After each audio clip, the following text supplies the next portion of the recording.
name is Dr. Hill, and I'm with the Upper Cervical Spine Center of Nashville. And I wanted to answer today, what is upper cervical chiropractic? Well, first, let me just start with the word itself, upper cervicals.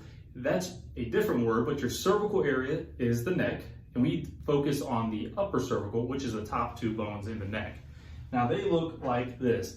And the reason that they are so important is because the brain stem actually sits between these two bones. Now, the head sits on top, and I'll tell you why that's important. So first, like I said, the brain stem sits between those two bones. And sometimes, whenever they are misaligned, they can actually press down and cause a compression on the brain stem. This is vitally important because the brain stem is like a switchboard between the head, the brain, and the rest of the body, and really from the brain back up to the face. So what happens is your brain will send a message down the spine, has to go through that brainstem first before it can get to your heart, before it can get to your lungs, before it can get to your kidney or your foot or your back. All of those nerves go all throughout the body, but they have to first pass through the brainstem. And if there's pressure there, that message can get distorted. Now, secondly, like I said, the head sits on top of those two bones. So if those two bones get misaligned, it actually will take the head with it. Now, this throws your eyesight off, and your eyes do not want to be unlevel with the horizon. They have to be level with the horizon.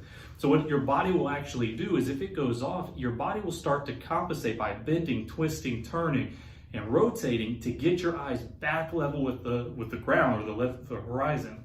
Now, this over time will cause compensations, and it causes actual pain and wear and tear. I mean, your body's not meant to be walking crooked, it's meant to be upright. So over time, whenever you're walking crooked, you can understand that there might be some wear and tear that goes on, some abnormal. And that's where we start to see some knee pain and some foot pain, hip pain, and back pain. That's where you see a lot of those musculoskeletal type pains.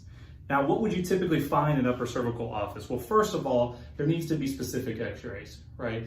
So in our office, we actually take 3 different angles of this upper cervical area, so that way we can get every single dimension. We want to make sure we know exactly what we're dealing with, because we're going to measure down to the millimeter and down to the degree and put that bone back into place as best we can.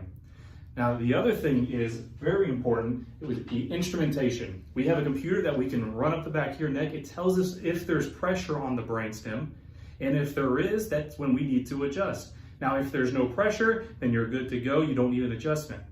So I would like to invite you to give us a call. Let us know if you have any more questions or if there's anything that we can do for you. You have a great day.